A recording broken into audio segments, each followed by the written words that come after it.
നാടിനെ കണ്ണീരിലാഴ്ത്തിയ വാൽപ്പാറ വാഹനാപകടത്തിൽ ചികിത്സയിലായിരുന്ന ഒരാൾ കൂടി മരിച്ചു. കോയമ്പത്തൂരിലെ ഗവൺമെന്റ് ആശുപത്രിയിൽ ചികിത്സയിലായിരുന്ന സ്കൂളിലെ ഡ്രൈവർ നൌഷാദ് അലിയാണ് ഇന്ന് പുലർച്ചെ മരിച്ചത്.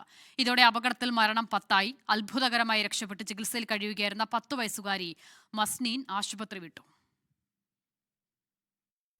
ഇന്ന് പുലർച്ചെയാണ് കോയമ്പത്തൂർ ഗവൺമെന്റ് ആശുപത്രിയിൽ തീവ്രപരിചരണ വിഭാഗത്തിൽ കഴിഞ്ഞിരുന്ന നൌഷാദ് അലിക്ക് ജീവൻ നഷ്ടമായത്. കഴിഞ്ഞ ദിവസങ്ങളിൽ നൌഷാദിന്റെ ആരോഗ്യനില മോശമായി തുടരുകയായിരുന്നു. സ്കൂളിലെ പാചകത്തൊഴിലാളിയായിരുന്ന സാജിദയുടെ മകൻ ഷഹദിൻ, മുഹമ്മദ് ഫായിസ് എന്നിവർ ഇപ്പോഴും കോയമ്പത്തൂരിൽ ചികിത്സയിൽ തുടരുകയാണ്. ഇതിനിടെ പരിക്കേറ്റ് പെരിന്തൽമണ്ണയിലെ സ്വകാര്യ ആശുപത്രിയിൽ ചികിത്സയിലായിരുന്ന മസ്നീൻ ആശുപത്രി വിട്ടു. അപകടത്തിൽ മരിച്ച ഷക്കീല ടീച്ചറുടെ മകളാണ് മസ്നീൻ. ദുരന്തത്തിൽ നിന്ന് അത്ഭുതകരമായി രക്ഷപ്പെട്ട മസ്നീൻ പെരിന്തൽമണ്ണ സ്വകാര്യ ആശുപത്രിയിലെ സർജിക്കൽ ഐസിയുവിൽ 4 ദിവസമായി ചികിത്സയിലായിരുന്നു. 24 മലപ്പുറം.